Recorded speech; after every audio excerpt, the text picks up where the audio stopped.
किंवा त्या माध्यमाला अडचणी याव्यात आणि आम्हाला शेतकऱ्यांपर्यंत जायला तोंड नसू नये अशा प्रकारची वागणूक आम्हाला स्वप्नात तरी करू वाटेल का? पण मी म्हणतो काम केलं, काम करण्याचा प्रयत्न केला, झाली चूक झाली. काम करताना आमच्याकडून निश्चितपणे चूक झाली. मकाई कारखान्याचं पेमेंट रखडलं, 44 कोटी रुपये 55 कोटीतून घेतले, 11 कोटी रुपये अजून राहिलेले आहेत. मला वाटतं 26 तारखेला त्याचा मॉर्गेज आज काय 24 म्हणजे परवा दिवशी 26 तारखेला त्याचं मॉर्गेज आहे. ते मॉर्गेज झाल्यानंतर 11 कोटी रुपये जेव्हा उपलब्ध होतील, तोडणी वाहतुकीचे 3.5 कोटी रुपये राहिलेले आहेत, ते 3.5 कोटी रुपये दिले जातील. कर्मचाऱ्यांच्या पगाराच्या बाबतीत सुद्धा सेटलमेंटच्या दृष्टीनं आमच्या तडजोडी सुरू आहेत. वकिलांच्या सल्ल्याने आम्ही आता कामकाज त्या बाबतीत करतोय. हे देणी देण्यासंदर्भात आम्ही प्रयत्नशील आहोत आणि ते राहणं कटिबद्ध प्रमाणे काम आमचं करणं हे आमचं कर्तव्य आहे. आम्ही हे करतोय म्हणजे आम्ही उपकार करत नाही, हे तुमच्या कामाच्या कष्टाचा मोबदला आहे. आज मकाई कारखान्याच्या बाबतीत पाहिलं गेलं तर माझ्या नावावर सुद्धा जवळपास 22-23 कोटी रुपयाचं कर्ज आहे, जे मी माझ्या नावावर काढून मकाई कारखान्याला दिलेला. निदान आम्ही घर जाणून कोळशाचा व्यापार करण्याचा प्रयत्न करतोय. जी माझ्या वडिलांनी संस्था उभी केली ती बंद पडणार नाही, ती संस्था विकायची वेळ येणार नाही. या प्रयत्नाने आम्ही स्वतःची प्रॉपर्टी गहाण ठेवून ती संस्था चालवण्याचं काम करतो. तुम्ही मला सांगा, म्हणजे एक माझी फक्त एक बाजू समजून घ्या. मला कधीतरी स्वप्नात वाटेल का जी माझी संस्था आहे, जी माझ्या वडिलांनी उभी केलेली संस्था आहे, ती माझ्याच हाताने अडचणीत यावी आणि माणसांमध्ये जाण्याचं माझं कायमचं दार बंद व्हावं. आज देवी रखडलेले असताना मला तुमच्यापर्यंत येताना तुमच्या नजरेत नजर घालू वाटत नाही. ज्या वेळेला ही संस्था बंद पडते, की संस्था विकायची वेळ येईल, त्यावेळेला मला तुमच्या समोर यायला किंवा तुमच्या दारात येऊन मत मागायला मला जागा तरी असेल का, किंवा मला तोंड तरी असेल का, याचा विचार करू नका. निदान आमचं सहकार्य ज्या माणसाचे प्रायव्हेट कारखाने विकायची वेळ आली त्यांना, त्यांनी विकले. 50-50 हजार रुपये शेअर प्रमाणे पैसे गोळा करून रुपया शेअरचा माघारी दिला नाही. आज त्या संस्था विकल्यात. मला सांगायचं नाही कुणाची संस्था आहे, तुम्हाला सगळ्यांना ते माहिती आहे. पण निदान संस्था विकायचं पाप तरी बाजूने केलं नाही, एवढं तरी तुम्ही आम्हाला आदिनाथ कारखान्यासाठी सुद्धा एक मार्ग काढण्याचा प्रयत्न केला. आदिनाथ कारखाना सुद्धा चालावा. त्यावेळेला राजकीय आत्महत्या केल्यासारखी केली. विरोधी पक्षात होतो, शिवसेनेत होतो, उद्धव ठाकरे साहेबांचं नेतृत्व मान्य होतं, तरी सुद्धा राष्ट्रवादीच्या रोहितदादा पवारांना बारामती अॅग्रोला आदिनाथ कारखाना लिजाव करायचा हे सभासदांनी सगळ्यांनी मिळून जीबी मध्ये निर्णय घेतला होता का नव्हता? घेतला होता का? मी खोटं बोलतो? जीबी मध्ये निर्णय झाला होता, आम्हाला खरं का नाही? जीबी मध्ये सभासदांनी त्याला अनुमती दिली होती. 4 वर्षापूर्वी जर आदिनाथ कारखाना लीज आउट झाला असता, कुणी का चालवणार? बारामती अॅग्रोनी जरी आज ती संस्था चालवली असती, कारखाना मोठा झाला असता, देणी रखडलेली गेली असती, आज तोडणी वाहतूकदाराचा धंदा व्यवस्थितपणे झाला असता, वेळेत पैसे भेटले असते, इतरांच्या तोडीनं शेतकऱ्याला सुद्धा वेळेत ऊसाचे पैसे भेटले असते, कर्मचाऱ्यांना सुद्धा पगारी महिन्याच्या महिन्याला वेळेत योग्य मोबदले भेटले असते. मग त्यावेळेला कोण अडवून आलं आणि कुणी सांगितलं की आदिनाथ कारखाना नाही देऊ देणार? कुणी सांगितलं की आदिनाथ कारखाना नाही चालवायचा दुसऱ्यांनी, आम्ही शेतकरी मिळून चालवतो? कुणी सांगितलं होतं की ना? 4 वर्षापूर्वी जर तो कारखाना बारामती अॅग्रोकडे गेला असता किंवा सक्षम व्यक्तीकडे तो कारखाना गेला असता, कारखान्याचं विस्तारीकरण झालं असतं, कारखान्याचा व्यवहार चांगला झाला असता, मग त्यावेळेला आदिनाथ कारखाना दुसऱ्याला देऊ देणार नाही. आदिनाथ कारखाना आम्ही शेतकरी म्हणून चालू, हे दिग्विजय बागल म्हणला, रश्मी बागल म्हणली का, गव्हाणे व्यवसाय म्हणले का,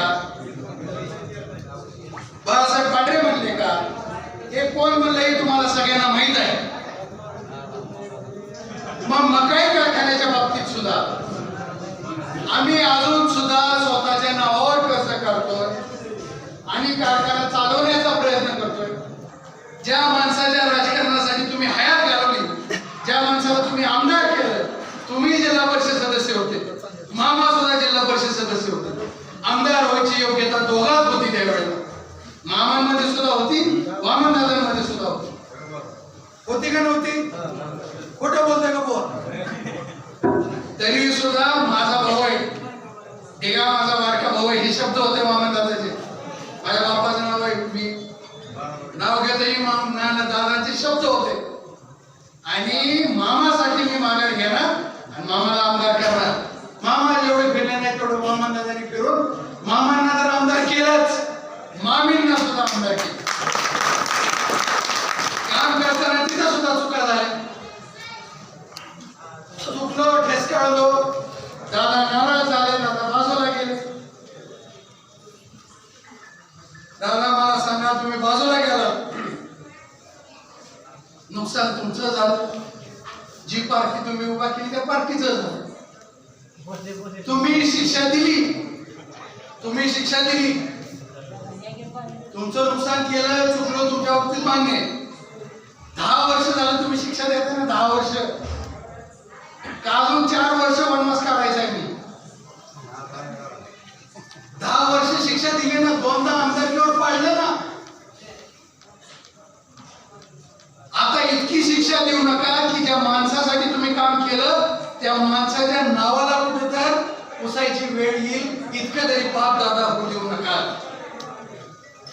वेळ तुमचा पोरगा म्हणून विनंती करतो. प्रमोद दादा काय, काका काय, दिग्विजय काय, रश्मी काय, तुमचीच पोरं आहेत. कुठं तरी परत आम्हाला पदरात घ्या, ह्याच्यासाठी आज मी आवर्जून उमरेडमध्ये आलोय. हा झाला माझा भावनेचा प्रश्न, हा ही झाली माझी विनंती. दादांपासून मला काय वेगळं, माझ्या चुलत्यासारखं, माझ्या वडिलासारखं आहे मामा दादा. मी हक्काने बोलू शकतो दादांना, पण दादाकडे गेलं की दादा काय माझं लय मोठं नुकसान, की दादा माझं तरी कुठं चांगलं झालंय, माझं तरी कुठं चांगलं झालंय. तुम्ही मला सोडलं, तुम्ही पार्टी सोडली, तुमचं नुकसान झालं आणि तुमच्या जागेने पार्टीचं वाटोळं झालं. माघारी या, परत मिळून जुने दिवस बागल करतात आणू. माझी तयारी वेळ द्यायची, माझी तयारी गावागावात जायची, माझी तयारी माणसांपर्यंत जायची. कोणी बोलू द्या, का बोलायचा अधिकार प्रत्येकाला आहे. जे कोण बोलतंय त्या प्रत्येकाला डॉक्टर बाबासाहेब आंबेडकरांनी आपलं मत मांडायचा अधिकार दिलाय. मी भारतात राहतो, मी भारतात नागरिक आहे, माझा अधिकार आहे. प्रश्न विचारायचा सुद्धा अधिकार आहे, काम सांगायचा सुद्धा अधिकार आहे, काम करून घ्यायचा सुद्धा अधिकार आहे. त्यामुळे कुणाला अडवू नका आणि कुणी प्रश्न विचारायचे विचारा. तुमच्या प्रत्येक प्रश्नाला उत्तर द्यायला मी तयार आहे. पण पुढच्या वेळेला, ज्या वेळेला आमदार गावात मतं मागायला येतील त्यांना विचारा. 2021 ला तुम्ही उमराड गावामध्ये PHCच्या उपकेंद्राचं उद्घाटन करून केले होते 2021 ला. 3 वर्ष झाले, 4 वर्ष झाले. त्या PHC मध्ये किती स्टाफ आहे? किती स्टाफ आहे PHC मध्ये? 65 लाख रुपयाची PHC, 65 लाख रुपयाची PHC उमरेडची उपकेंद्र प्राथमिक आरोग्य केंद्राचं उपकेंद्र. वडशिवण्यामध्ये 1,30,00,000 उपकेंद्र आहे. बाजूला पोफरस गावामध्ये सुद्धा 65 लाख. अक्षय कुलकर्णी कुठे आहे का? 65 लाख रुपयाचं उपकेंद्र तुमच्या गावात. तिथं अमोल आहे, नाना आहे का? सावडीमध्ये पुण्याला सगळेजण जात असतात. कुणी जर सावडीवरून जाताना ओढ्याच्या बाजूला उजव्या हाताला जर मागं बघितलं तर 65 लाख रुपयाचं तिथं सुद्धा एक उपकेंद्र आहे. ते सुद्धा धोक्यात पडलंय. पाडळीमध्ये जर तुम्ही गेला तिथं सुद्धा 65 लाखाचं एक उपकेंद्र आहे, ते सुद्धा बंद आहे. गुरसुळीला गेला तिथं सुद्धा 65 लाखाचं एक उपकेंद्र आहे, ते सुद्धा बंद आहे. 6 उपकेंद्र, त्यातले 5 उपकेंद्र 65 लाख रुपयाचे. 5 उपकेंद्र 65 लाख रुपयाचे. माझं गणित तसं कच्चं नाही. मला वाटतं 3,25,00,000 होतं आणि 1,10,00,000 रुपयाचं 6वं उपकेंद्र वैशिवण्याचं. 3,25,00,000 आणि 1,10,00,000 हे होता 4,35,00,000 रुपये. का चुकते माझं विजय? बरोबर आहे गणित? 4,35,00,000 रुपयाच्या इमारती आज करमाळा तालुक्यामध्ये धूळ खात अवस्थेत पडलेल्या. आज का सिझेरियनच्या पेशंटला उमराड मधून करमाळ्याला न्यावं लागतं, करमाळ्यावरून अकलूजला हलवावं लागतं, बारामतीला न्यावं लागतं, नगरला न्यावं लागतं, धाराशिवला सोलापूरला का न्यावं लागतं? करमाळ्यामध्ये ही सुविधा का उपलब्ध होत नाही? तुमच्या गावामध्ये काही सुविधा उपलब्ध होत नाही. एखाद्याला दादा करताना साप चावला, तुमच्या गावामध्ये इंजेक्शन घ्यायची सुद्धा भीती नाही. काय घेता येत?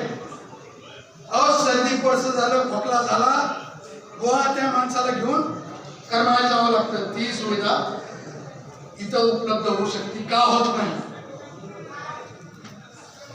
करमाळा तालुक्यामध्ये मला अलीकडे थोडस सवतीच्या लेकरासाठी वाचून होत. योजना अशा प्रकारची होती, 4 लाख रुपये विहीर प्रत्येक शेतकऱ्याला जो पात्र आहे त्याला उपलब्ध करून दिली जाईल. त्याच्यामध्ये कुशल काम आहे, अकुशल काम आहे. ती 4 लाख रुपयाची यंदा वाढीव करून 5 लाख रुपये. हो का? सरपंच युवराज मगर बरोबर आहे का? तुम्ही सरपंच आहे, तुम्हाला माहिती आहे योजना. भागवतराव बरोबर आहे. सरपंच किती तिथं?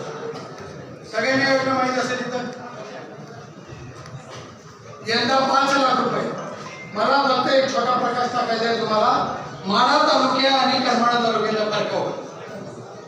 तिथं सुद्धा शिंदेच आमदार आहे, तिथं सुद्धा शिंदेच आमदार आहे. मला माहित नाही कुठला शिंदे कुठं आमदार, मला त्यांच्या वैयक्तिक बोलायचं. 2023-24 मध्ये करमाळ्यामध्ये प्रस्ताव आले 432. 2023-24 मध्ये प्रस्ताव आले करमाळ्यातले 432. त्यातली मंजूर झाले विहिरी 78. काम सुरू करून काम पूर्ण केलेल्या विहिरी झाले 46.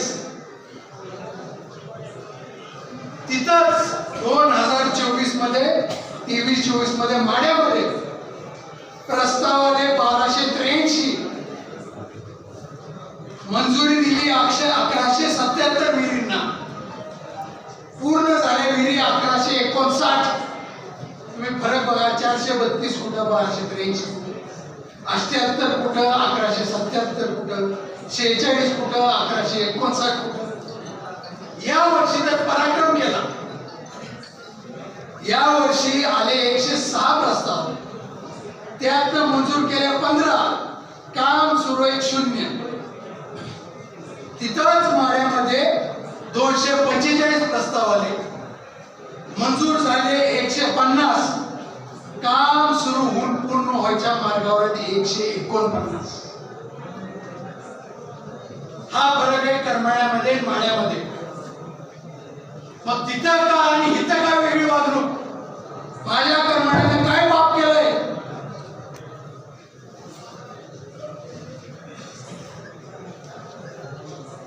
करमाळ्याला वेगळा न्याय का? करमाळ्याच्या पाण्यावर तर मी तुम्हाला सांगितलं, सगळे बॅकवॉटरवर आहेत. इथं बसले पडलेल्या 70% लोकांच्या पाईपलाईन आहेत, 70% लोक उजनी धरणावर अवलंबून आहेत. या वर्षी तुम्हाला 7 तास वीज आहे. 2016 पासून वीज कपात सुरू झाली. बरोबर आहे, 16 पासून कंपनी ही वाशिंदवारी इकडे उमेदवारी इथं बसून 2016 पासून इथं बसून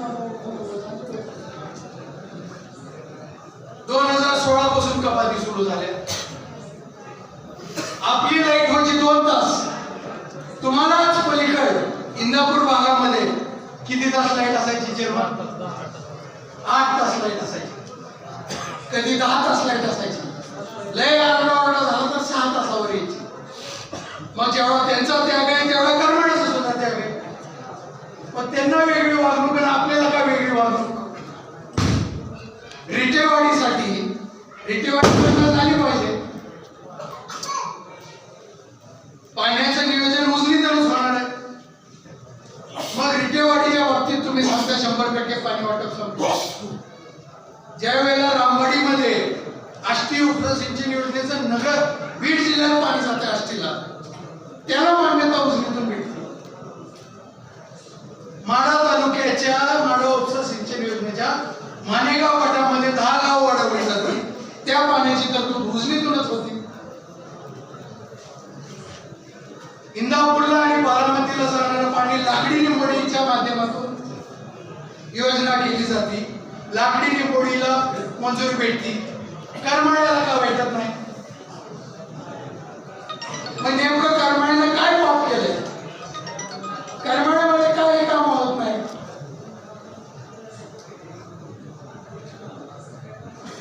करमाळ्याच्या बाबतीत वेगळा नाही का?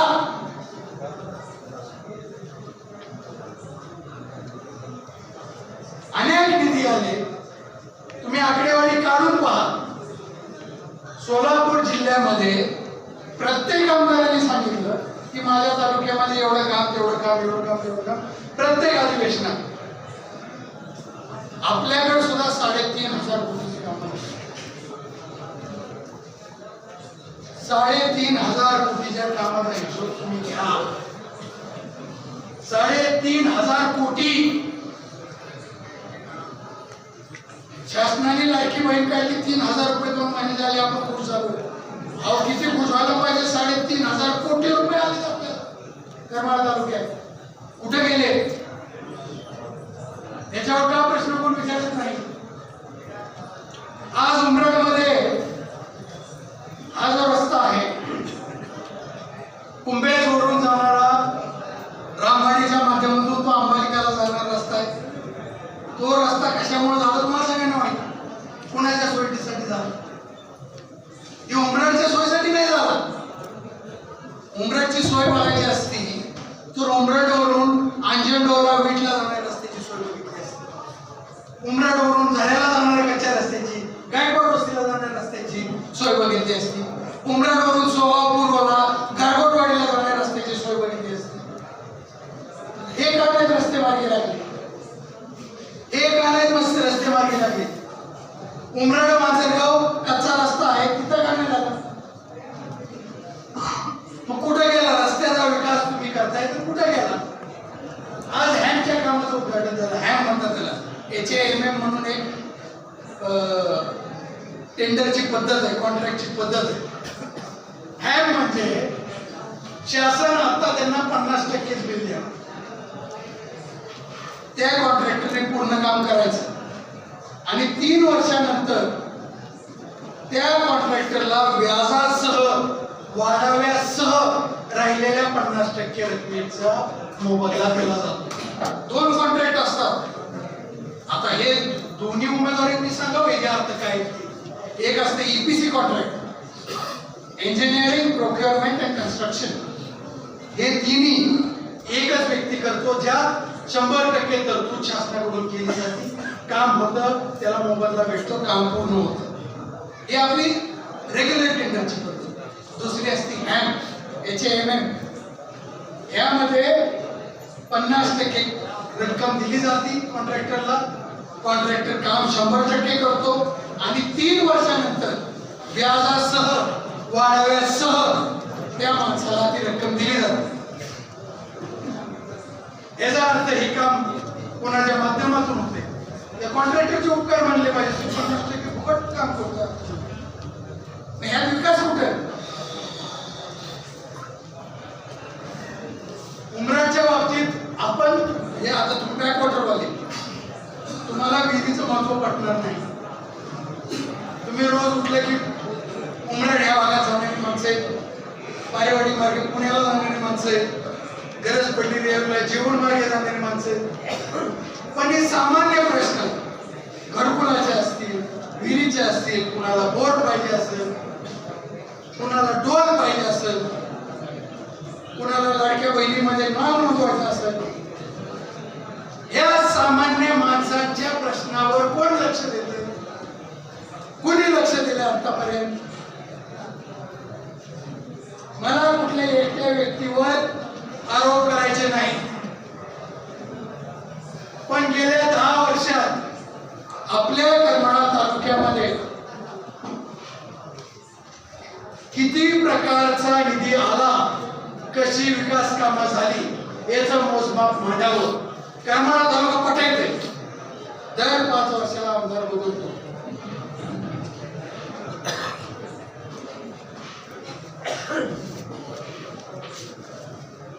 करमाळा तालुका पटायचंय.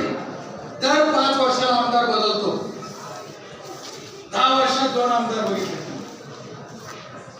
10 वर्षात 2 वेगळे आमदार बघितले. आता प्रामाणिक सांगतो, दिगामामांनी करमाळा तालुक्याचं काम केलं. दिगामामांनी करमाळा तालुक्याच्या विकासाला हातभार लावला आणि त्यांचं कामात योगदान आहे हे किती जणांना पडतं? योगदान आहे का नाही? मामांचं योगदान करमाळा तालुक्याच्या विकासात आहे का नाही? 18 वर्ष झाले माझे वडील जाऊन. माझे वडील जाऊन 18 वर्ष झाले.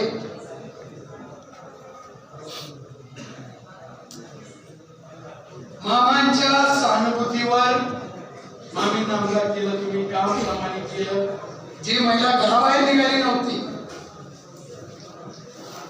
ती महिला घराबाहेर पडली आणि माझ्या जनतेसाठी मला काम करायचंय, माझ्या पतीचं अपुरं राहिलेलं स्वप्न पार पाडायचंय म्हणून माझ्या आईनं प्रामाणिक काम केलं, दिदीनं प्रामाणिक काम केलं. मामी आमदार झाल्या, दिदी 2ला पडल्या. आता सगळ्यांनी एकत्र परत करतोय. यंदाची आमदारकी मार्केट कमिटीवर सत्ता आणली, आदिनाथवर आणली, मकाई राखला, जिल्हा परिषदेवर सत्ता होती, पंचायत समितीवर होती, परत नगरपालिकेवर आली, लेबर फेडरेशनवर आली, दूध संघावर संचालक झाले. अजून कुठली संस्था राहिली का राजकारणाची? बँकेवर संचालिका झाल्या. मामांना होता नव्हतं, दिदी कोणाला संचालिका. एकदा कामाच्या जीवावर, सहानुभूतीवर नाही, कामाच्या जीवावर मला माझ्या वडिलाला एक देणं, मला माझ्या बापाला एक देणं आहे. स्वतःच्या ताकदीवर एकदा पागलाचा आमदार करून दाखवायचा. त्यावेळेला विधानसभेत गाजर परत येतात, त्यावेळेला मी माझ्या वडिलाला खरी श्रद्धांजली देणार. त्यावेळेला हे नाव मी विधानसभेत परत एकदा ऐकत आणि तो दिवस आणण्यासाठी म्हणतो तुमच्यापर्यंत येतोय. मी सांगितलं चुकलोय, तुम्हाला अजून वाटतो, कान धरतो, पाया पडतो. परत जर चुकलो तर मला दारात घेऊ नका. हे गचुडं धरायचा अधिकार तुमचा आहे. मला आपण दार सुद्धा उघडू नका घरचं. पण एकदा सेवा करण्याची जनतेनं बागल गटाला संधी दिली पाहिजे. कारखाना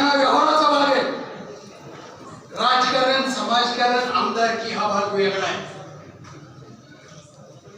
काम करतोय, व्यवहारात चुका झाल्या असतील, कमी जास्त झाला असेल, आणि मला सांगा मकाई आदिनाथ या संपूर्ण महाराष्ट्रात किंवा भारतात अपवाद आहेत का की मकाई आदिनाथच अडचणीत आणि बाकी सगळी ठिकाणी सोन्याचा धूर निघतोय? 90% कारखाने महाराष्ट्रातले अडचणीत आहेत. माझ्यापेक्षा जास्त तुम्हाला माहिती आहे, माझ्यापेक्षा जास्त तुम्हाला माहिती आहे.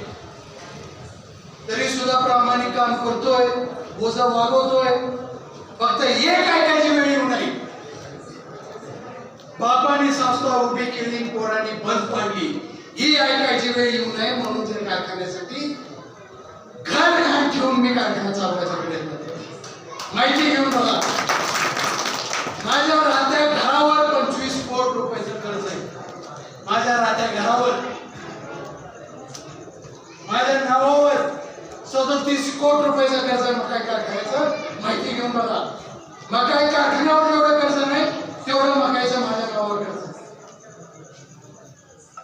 हे जे करतोय हे तुम्ही दिलेल्या जबाबदारीमुळे करतोय, त्याला अनुसरून काम करायचं म्हणून करतोय.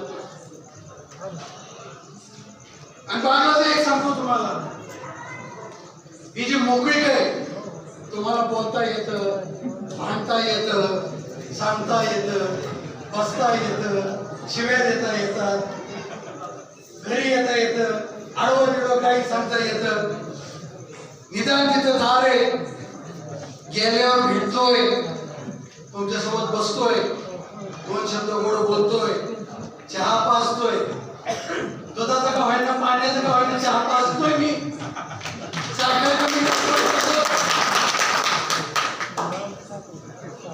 विचारपूस तर करतो, बरं आहे, काय चाललंय, काय नाही, काय काम आहे, करू का, कुठं अडचण आली सांगा. तुम्हाला आहे का दुसरी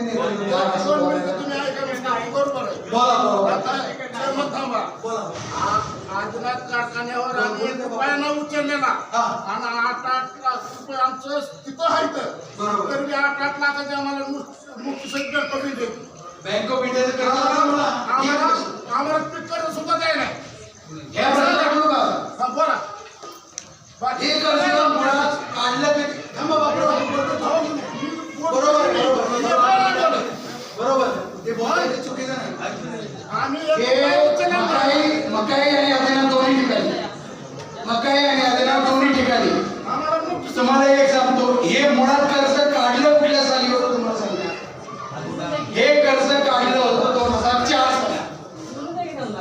मूळचं कर्ज काढलेलं आहे bank of India. Bank of India bank of India मध्ये तुम्ही माहिती घ्या.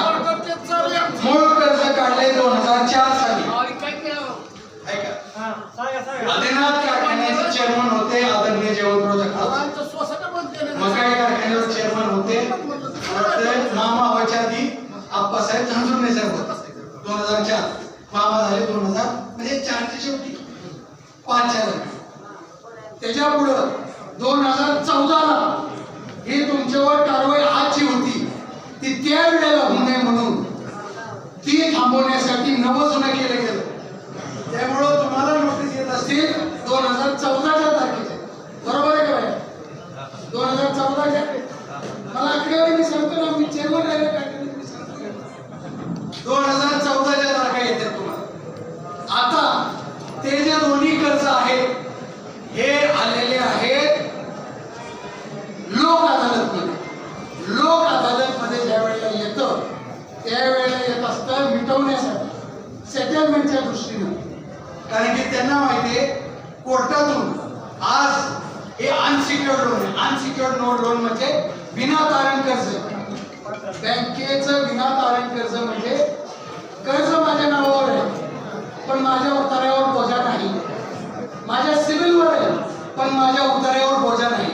त्यामुळं बँकेला कारवाई करण्यासाठी बंधन असतं आणि त्याच्यामुळं बँकेला कारवाई करता येत नाही. म्हणून याचं सेटलमेंट करण्यासाठी म्हणून लोक अदालतमध्ये बँक ऑफ इंडियाने हा प्रश्न घेत टाकलेला आहे.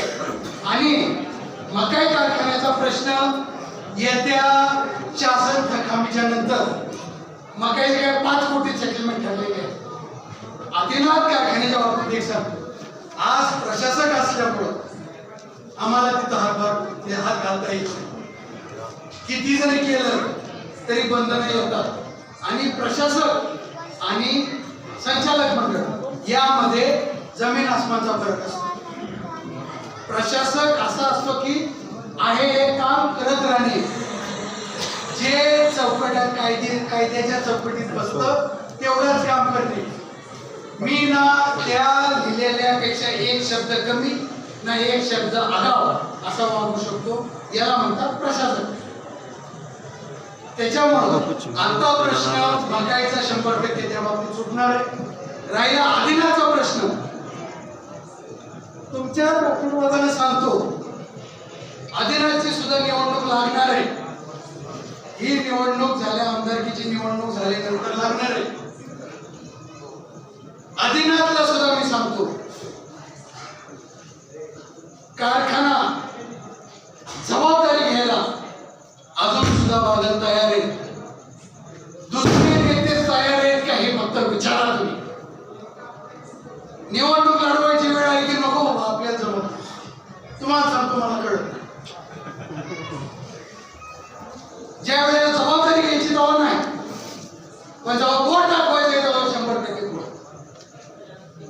हा प्रश्न मला सांगा, 4 वर्षापूर्वी जर कारखाना लीजवर झाला असता, लीज म्हणजे विक्री नाहीये, लीज म्हणजे कारखाना चालतोय, तुम्ही सभासद आहे, संचालक मंडळ आहे, चेअरमन आहे, सहीचा अधिकार आहे, साखर आहे, ऊस जाणार आहे, दोन्ही वाहतूक होणार आहे, कर्मचाऱ्यांचे पगार भेटणार आहे, सगळ्या रेग्युलर चालणार आहे. हे जर 4 वर्षापूर्वी झालं असतं, आज तुमच्या नावावर बँक ऑफ इंडियाचं कर्ज राहिलं असतं का? विचारा. 4 वर्षापूर्वी जर हे झालं असतं तर आपल्या नावावर बँक ऑफ इंडियाचं कर्ज राहिलं असतं का? काम करतो त्याला त्रास होतच असतो. दगडा मारतो आपण, फळाच्या झाडाला फळ पडत म्हणून, चिंच पडत, आंबा पडत म्हणूनच दगड मारतो. कोण येण्या बाबड्या दगड मारत बसत? ज्याला झाडाला फळ आहे त्या झाडाला दगड पडतात. कोण येण्या बाबडीला एक झट दगड पडतात? तुम्ही प्रश्न विचारा, तुमच्या प्रत्येक प्रश्नाचं उत्तर द्यायला गंभीर आहे. कधी यायचं, निम्म्या रातचं यायचं, माझ्या घरात येऊन मला प्रश्न विचारा, तुम्हाला मोकळीक आहे. तीच मोकळीक इतर काय नेत्याकडे आहे का याचा विचार करा. तीच मोकळीक तुम्हाला दुसऱ्याच्या दारात आहे का याचा विचार करा. माझ्यापेक्षा तुम्ही सगळेजण शोधले विचार करा. तुम्हाला असा नेता पाहिजे ज्याला बोलता यावं, ज्याला भांडता यावं, ज्याच्याकडून काम करून घेता यावं, का असा नेता पाहिजे ज्याने खाली मला मोबाईल खेळावा आणि मग हलवून निघून जावं? किंवा एखादा नेता यावा त्याला तुम्ही सांगितलेला प्रयत्नच करू नये आणि तसाच येऊन जावा. माहिती तर पाहिजे आपण काम करतोय, काय काम करतोय, समोरचा कोण आहे, त्याचा प्रश्न काय आहे, कुठं मार्गी लागणार आहे याची माहिती पाहिजे, तर काम करू शकतो.